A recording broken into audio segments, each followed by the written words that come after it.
New activist groups have sprung into action to speak out against gender-based violence. In the north of Johannesburg, the South African Women Fight Back movement held a silent protest for those lost to femicide.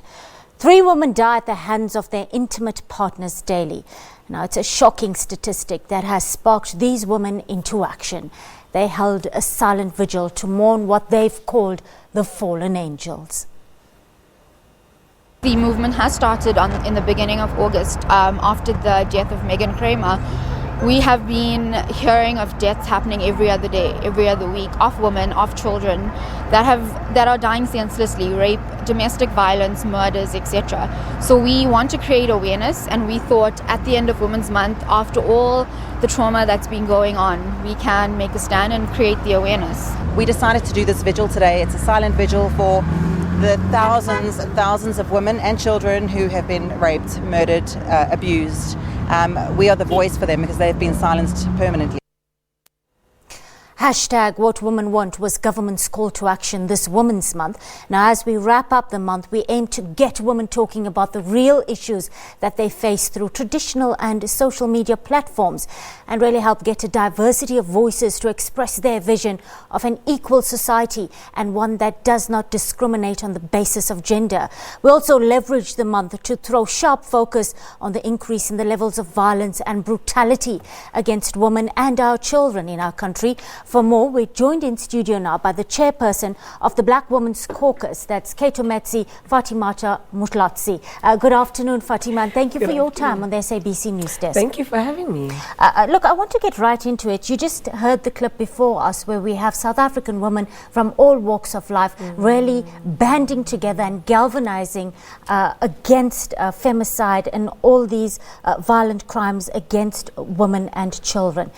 Today we are receiving news of 2 high-profile women, a sportswoman and the much-loved businesswoman, Dr. Thandi Ndlovu, who suffered some abuse during her marriage, and now the sportswoman, the boxer, who's been killed by a former boyfriend. I just want to garner your initial reaction to those incidences of femicide as the Black Women Caucus, Fatima.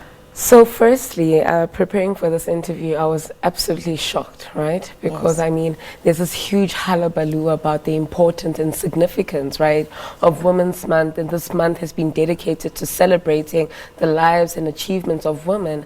However, we still see that South Africa has taken a blind eye when it comes to very critical daily struggles that women in this country continue to face.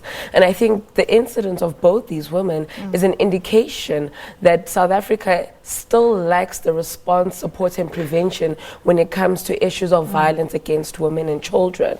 And for me, it's even more interesting, right, that it happens during the month of August, right? Because we've seen that August has been used has been propagated to really show how progressive South Africa is in terms of articulating and preserving, right, the rights of women and children. But we are still seeing that even in the supposedly Women's Month, acts of violence are still very prevalent. And for me, that is a big concern.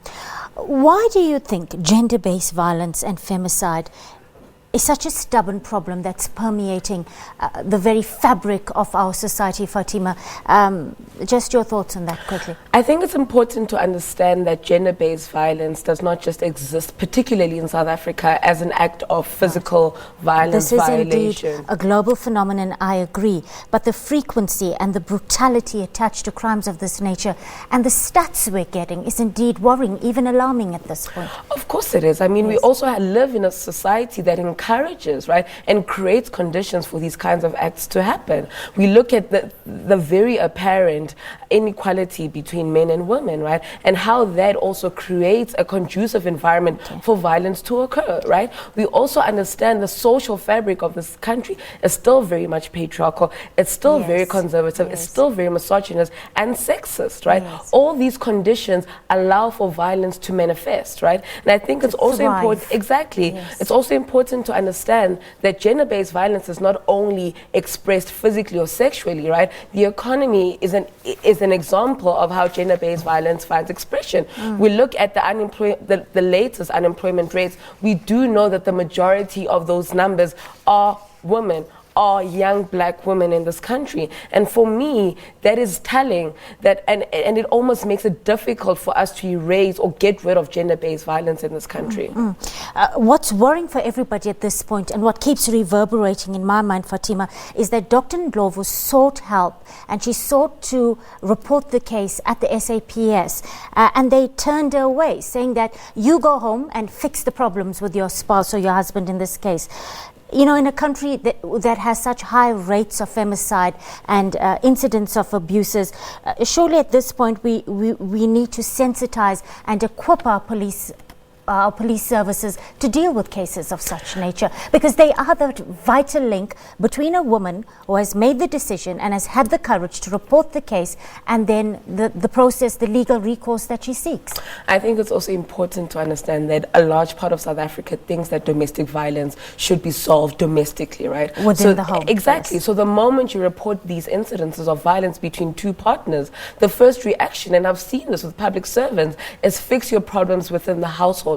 But for me, that also reveals how South Africa as a whole has become desensitized to acts of violence, right? We've normalized violence, and violence in this country is still used as a way of social control, right? Some people even argue that gender-based violence is a form of social cohesion. It means that you keep women in their place. It means that you keep women subjugated, and because you keep women subjugated, you then reinforce systems of patriarchy that continue to thrive and manifest in all our systems. All right, we have some of the most progressive laws in place in South Africa, and the government has adopted a zero-tolerance approach to such violence a long time ago already. But it just looks like the implementation and the impact is just not there. What are some of the barriers, do you think, Fatima, at this point? I think, firstly, number one... I want to hear what the women themselves are saying to you. Of course, I mean, the women themselves are saying, firstly, we don't even know about these laws and policies, right? So it comes down to awareness again. Exactly. It's inaccessible, right? People don't even know some of the services that are offered to them at the police station. They don't even know how their rights should be should actually unfold. And these are the reasons why so many people find themselves accepting these problematic institutions. I mean, the SAPS, for one, right? Many people don't know that there are specific officers within the SAPS that deal with gender-based violence, right? But in many cases, women are turned from these institutions precisely because they don't know. Information still remains inaccessible. And also, I think what's been very interesting, and I think I should bring this to the fore, is that given the concessions made from the total shutdown last year, right? We are currently working on the National Strategic Plan Against Gender-Based Violence and Femicide, and some of the interventions that we are pushing for government is for us to have public consultations. Gone are the days where we're going to formulate policies in boardrooms. We need to take it out to the women and say, how do you want this policy to work for you? How do you want it to serve you? What are the kinds of resources you need for us to maximize these kinds of policies? That is the work that we need to be doing right now. I want to internationalize this before you go very quickly, Fatima. We saw such strong European solidarity in the aftermath of the Paris terror attack, for example. If I remember correctly, there were 3.7 million people on the march everywhere in Western Europe. But in Africa, we have scores of women who are kidnapped, raped, terrorized, not only in South Africa, but elsewhere in conflict zones on the continent. But there's such a glaring absence of both global, of regional and global solidarity. It becomes as though there's a blatant disregard for women's lives and black women's lives in particular. I think it's also important, let us contextualize it and think about historical processes, right?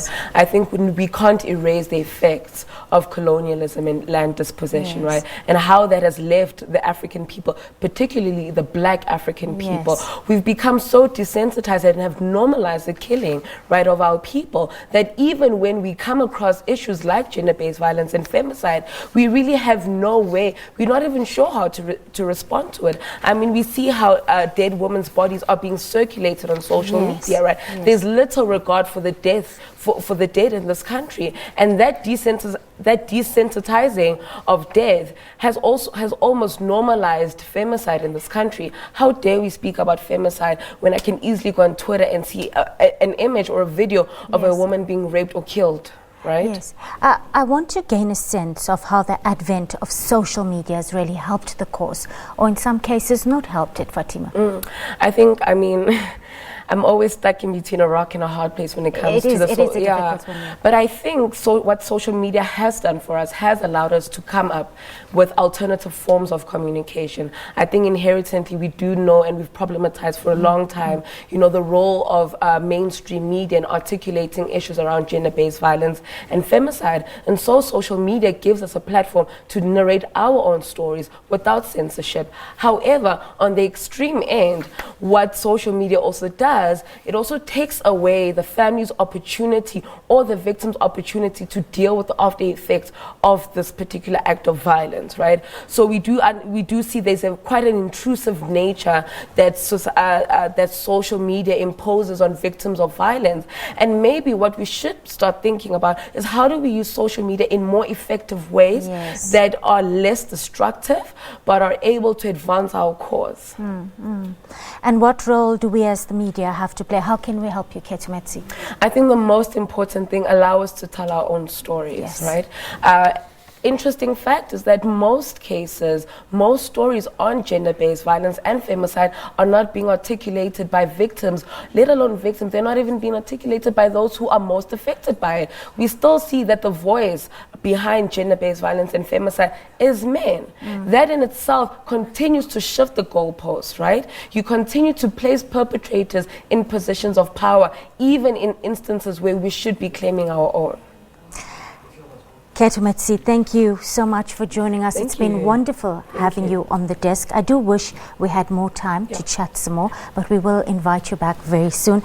That is Black Women's Caucus Chairperson, Keitumetse Fatima Moutloatse.